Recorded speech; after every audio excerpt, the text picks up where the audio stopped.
Hi, and welcome to my guest today. It's Martin Brunt, and he's going to talk to us about why you need to plan for your future in terms of insurances, in terms of investments, in terms of pensions, and looking at all the things that business owners should be considering, and also us as individuals should be considering the ways that we need to invest in things. So, welcome, Martin, and I'll let you tell us a little bit about St James Place and what you do.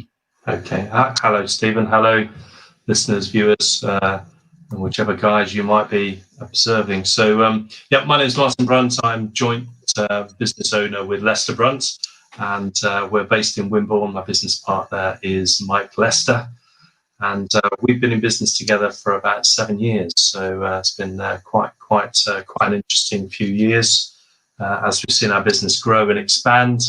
And we've got around about 55 members of staff, around about 18 to 20 advisors, and the balance are support staff. And most of our clients are based up and down the M3, the M4, in and around London, mostly the southwest. And we tend to be holistic in our approach, so we're sort of helping people with all aspects of their finances, and also whether or not they're running businesses, anything really to do with making provision for your future.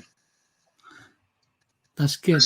I think that one of the big questions that a lot of people have is they don't know how much to insure for. How do you decide how much life insurance, how much income protection, things like that you need? What sort of ideas do you give people on that sort of front? It's a big question. So on the basis that one never knows who's listening, I shall start off with a minor correction, if you don't mind. So there's the difference between insurance and the difference between assurance. Yes. So we insure against something that might happen, and we assure against something that will. So sadly, death is definitely going to happen. So we can rest assured that life assurance sort of works on that basis. So sort of draw that distinction. Whereas we think of car insurance and we think of home insurance, they can periodically occur. Hopefully never, but sometimes they might, especially with high winds and torrential rains and all the things that happen to us on a daily basis, it seems. So life assurance, and again, to subdivide that, you are tending to protect against outcomes. So things like death. So we would think of life insurance in the context of a mortgage. So, of course, if we're talking about mortgage insurance, it's always going to be determined by the loan that you've got, the mortgage borrowing. If we're talking about the next most important thing, perhaps even you would consider the most important, which is your family protection, family in that sense. So if you've got dependent children, so normally they're going to be dependent until they're about 18, 21, or in my case, probably 31. So you're looking to have some form of income protection on that side of things. And then you get into other aspects, such as inheritance tax, i.e. tax planning, such that the government has a very watchful and envious eye over how much money and assets we're building. So if you're protecting against inheritance tax, then we would calculate how much money is due on basic assets as they arise now. And then the final sort of area is accidents and sickness, things like income protection or accident and stuff like that at work. Now, I tend to sort of steer away from income protection. I'm not a fan of it, simply because the companies that are underwriting in that area are looking to effectively see you back at work. Whereas if you look at, say, something like a critical illness protection, such as heart attack, stroke, and cancer, they're the big three sort of areas that people claim on, and that's something that you can define, and it's a large payout on immediate diagnosis typically, whereas income protection can be a little bit to and fro between the host provider, either paying you some of the benefits or none of the benefits, subject to what state of work you are. And if you're self-employed and you've got a deferred period of 4 weeks, you're likely to still generate revenue. Is that claimable? And if you're going to be off for, say, 13 weeks, a deferred period of 13 weeks, what's going to keep you off work for that length of time that you're not going to go back to work? And the moment you go back to work, you're sort of invalidating the claims. That's the reason why there are permanent health insurance policies. I caveated them a little bit uneasy about those. Yeah. Now, one of the things that many company directors ask about and are interested in is relevant life insurance. Yeah. What makes those policies different from a life insurance policy, a life assurance policy, I should say? Yeah. I've got you thinking now. Yeah. There's upstart Brunt correcting. How dare you correct me on the difference between insurance and assurance? Well, I think basically the government allow for this thing called death in service. So relevant life assurance sits in that space of death in service. So this is where I might be. I think we've seen a massive uptake of relevant life assurance over the last few years because of this. So I'm a one or a two man business. I might have a business partner like myself, or my wife's involved in that. I've got a limited company, in other words, and I can really simply ask my company to take out a policy on my behalf. Now, you being accountancy minded, love those sorts of things because they're becoming increasingly difficult to get things, perks, if you like. And one of those perks is that the company pays the premium on behalf of the life assured, that the life assured benefit is paid out to a spouse or a family member, and they own, whilst the company owns the policy, the individual takes away the benefit at no tax implication for themselves. And the other aspect of it, it's not deemed to be a benefit in kind. So as far as the individual is concerned, they can effectively take out cost-effective life assurance, individually underwritten, paid for by the company. And so we love those. And it's backed up by a trust as well. So effectively the monies on claim will go immediately to the family and trust. So you're not seeing those payout monies be added to the individual's estate, because if we're talking hundreds of thousands of pounds, what you then don't want to create is that other tax indication of inheritance tax building as a consequence. So relevant life, for anybody that's running their own business, it's a really, really valuable tool that they could take advantage of. And most accountants these days are now aware of that and actively promote it. And I think they're wise to do that. Some people also use that kind of insurance, I think, as for cross options in ways they can buy somebody out if there are multiple shareholders in the company. They have those sort of policies, don't they, where they can use the money that's paid out by the policy to buy out the other shareholders, or vice versa, sort of thing. And that's the difficulty, isn't it? A lot of companies, when they set up and they have share agreements, it's very easy to have a cross option, or a put and call, as they might sometimes call it, which is a legal document that basically says, I get first dibs to buy the shares off you. So if you and I were in business, anything happened, I get the first dibs to buy your shares. And as much as I've met your wife and I love your wife, I'm not so sure I'd want her as my business partner any more than she would want me in that sort of context. So to have that agreement in place is really important. The trouble then comes, as you rightly say, is, well, that's fantastic. God forbid anything was to happen to either one of us, you and I in business, but how do we then fund that? And whilst it's very easy sometimes when we're sort of keen to get a business up and running, we sign these bits of documentation, never really giving it sort of a moment's thought to longer outcome. And so therefore cash liquidity in the business is vital. So if you've got this policy that's in the background that is available to pay out a lump of money, it gives the recipient beneficiary the opportunity to have some money available for liquidity. The only thing with a relevant life, though, is that the money would be going to the beneficiary, who would be the deceased spouse. So you and I are in business. I want to buy your half out. I've got the agreement in place, but you're claiming on the death in service, which would mean the money goes to your wife, and she doesn't need it. I'm not getting the money for me. So the difference now is, of course, is that we're talking about another type of policy. So we're talking about insurable interests that exist between you and I, because we're in business together. Whereas a relevant life assurance policy will see the beneficiary be your spouse. So there's a slight, whether or not that was a trick question or not, I'm not quite sure, probably. So on that basis, well, it wasn't a trick question. I'm just interested. So it's relevant to people, so it's good. So a relevant life assurance policy wouldn't be something that you would use for cross option purposes. Okay, no, that's good. but you could take out a separate policy for that effect. So again, cash liquidity in that sense is vital. So again, the company would take the premium costs. The company would effectively then receive that money.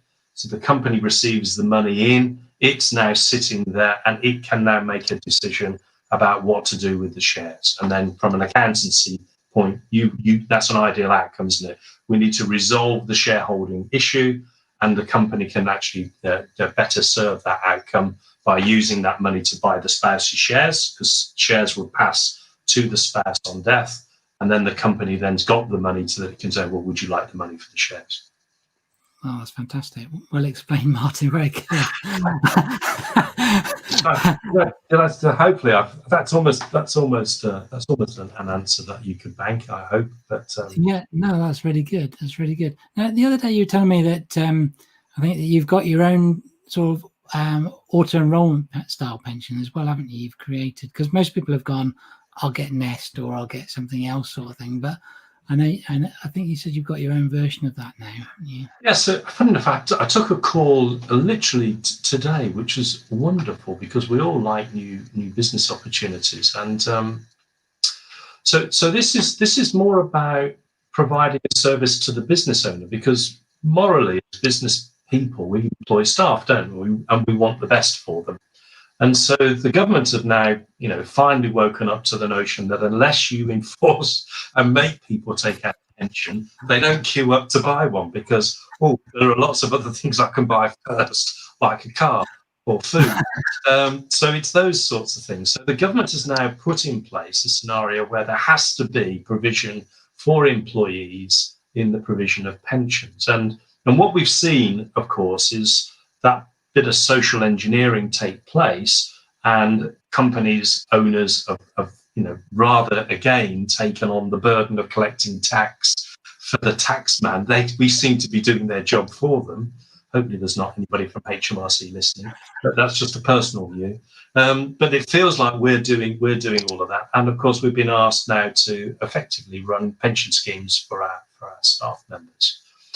And what I've borne witness to is in the first sort of few years of that transition, where the government sort of helped people migrate from a fairly low start to what is now the standard 3% from the employer, 5% from the staff member, subject to this type of scheme you've got. That's the predominance of arrangements at the moment.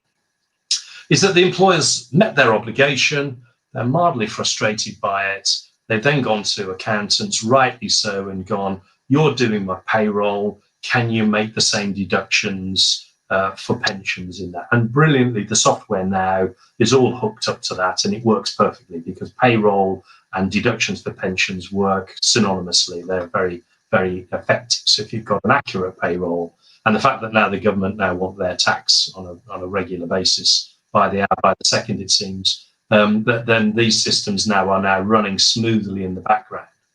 The problem is, though, that the employer and the accountant sort of sit at sort of ends of the same table, doing really important work, but there isn't anybody in the middle to join up that thinking. So what do I mean by that? So if I'm an employee, I've got this wonderful system now that I can log on through Nest, and I can find out what my pension benefits are. I can see how much money's accruing. I can see that the employer's doing their bit. I can see the accountants, doing their bit. I can see Nest is receiving the money, but I'm sort of sat here in the middle, and I still don't know what a pension is. So when it comes to, I've reached 55, I'm thinking that I might want to start accessing my pension. The employer sort of sits over here and goes, I don't really know what that's about. And the accountant is running the payroll, doesn't really typically want to get personal with each member of staff to go, and these are your options. And the employee might not necessarily think of who to go and ask anyway. So it sort of leaves everybody on the edge, splendidly providing fantastic service, but leaving the employee mildly frustrated by what they can or can't do. And when I look across the spectrum of employees, you've got our younger selves in our early going, I'm going to live forever, why do I need to bother? To more people like you and I, Steve, who are in So I've now understood what mortality means, and I've got 5 or 10 years to go, or in your case, 20, because you're still young. You've got a lot longer to go towards it. But you now sort of want people to sort of interact with you. And we haven't really created that facility. So, long-winded answer, but hopefully it's giving some purpose, because as the employer, what you can do is you can sit in that space and go, but look, if I'm wanting to use my pension scheme as a force for good, encouraging people to participate in it, the more people that do so, the easier the scheme is to run, and I offer it as a staff benefit, and I'm coming across as a creditable employer because I care about my staff, then you would have somebody within your organization that would be your in-house financial advisor to help staff members.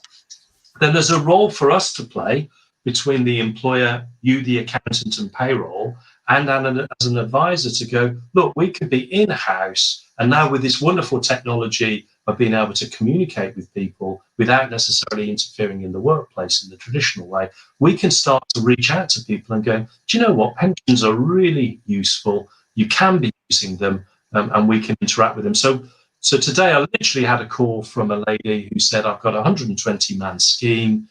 We're not providing this service to our staff. We really do want to offer them a service now that goes beyond all of this. Can we talk to you about how you do that for our staff members? And we went, yeah, fine, not a problem. So we can work with Nest. Nest is just a pension like now, or the People's Pension, or Scottish Widows, or anybody else for that matter out there. But it's just understanding how pensions work.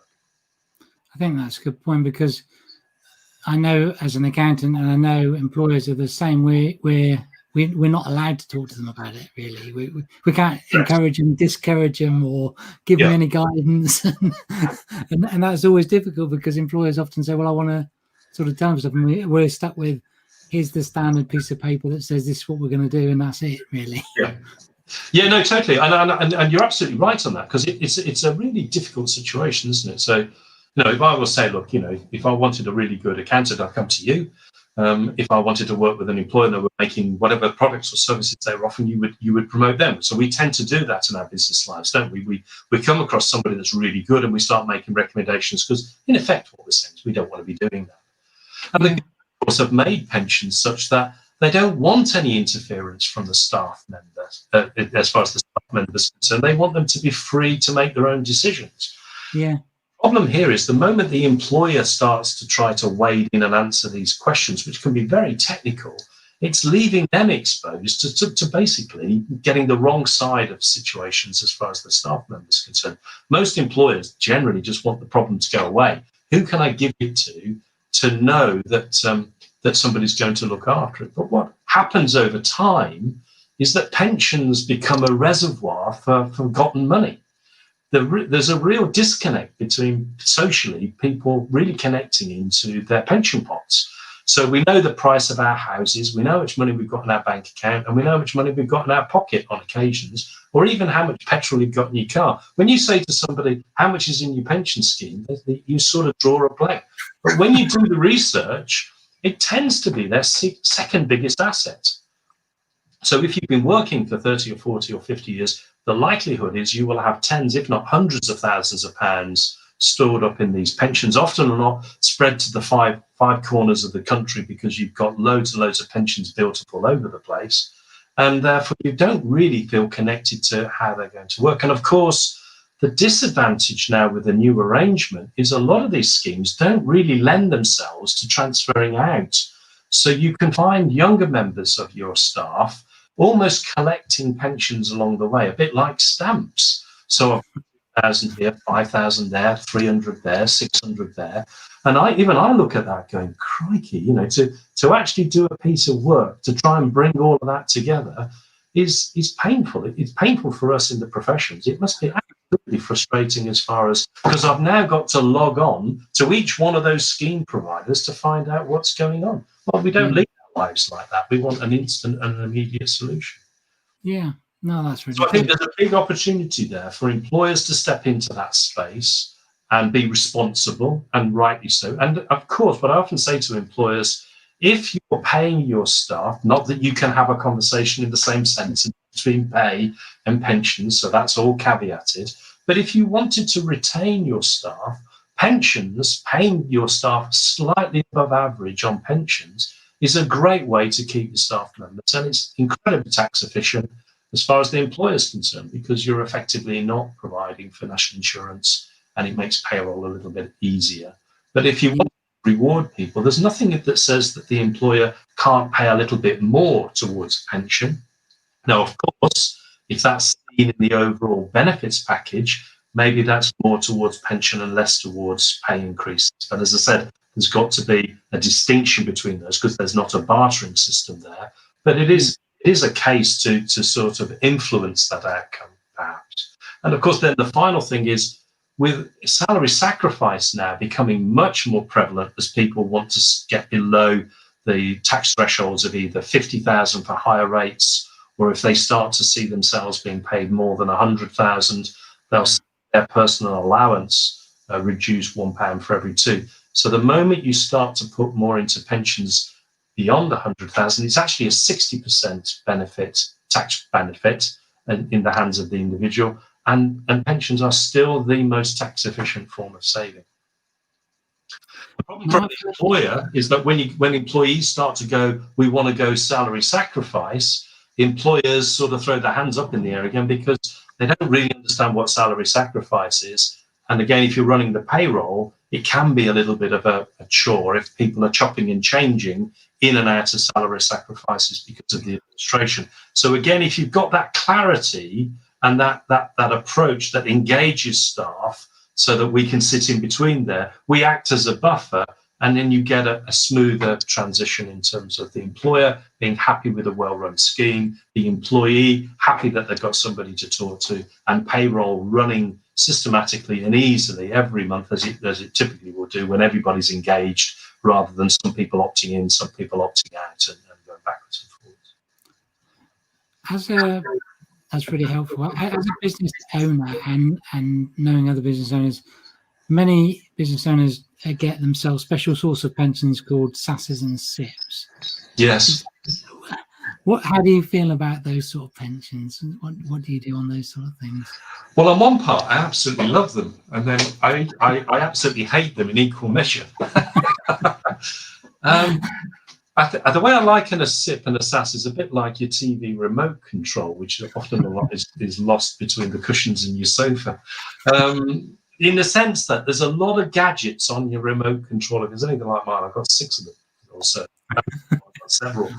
And I don't understand, apart from on and off and channel and volume, and pause, that's about as much as I know. So there's a lot of outputs there, a lot of things that you can use that nobody really understands what they mean half the time. So with a SIP, a self-invested personal pension, and a SAS, they're basically the same thing. They're individuals or a group of people making decisions about how they want their money in their pensions to be invested, as opposed to a fund manager or a collective. So at St James's Place and at Leicester Brunt, we will take client money in, we'll make our deductions for our services, i.e. annual management charges, and notionally they go towards the host provider and the fund manager to go and purchase those shares on our behalf and those companies. And that's what you're paying for, that expertise to be able to pick those stocks that are going to outperform. Now, of course, when you're in a SIP, you're making a decision to do that yourself. The issue around a SIP invariably is I see that quite a lot. So when we talk about things like what am I then likely to invest in, things like commercial property become quite prevalent. But often or not, you can use a SIP to buy and sell shares yourself, or you can go and buy the same sort of collective investments. My biggest frustration with SIPs is just the administration of them. So if a bit like a commercial bank account versus a residential bank account, when you've got your own private residential bank account, if you're issuing checks and going to the ATM, there's very little charging going on. The moment you go to commercial bank account, for every check, for every transaction, there's a bill. There's normally a 40p, 20p, which I find incredibly frustrating. And of course, all of that adds up in the overall costs of running a commercial bank account. And the same is true for SIPs. So if you've just bought the one thing, easy.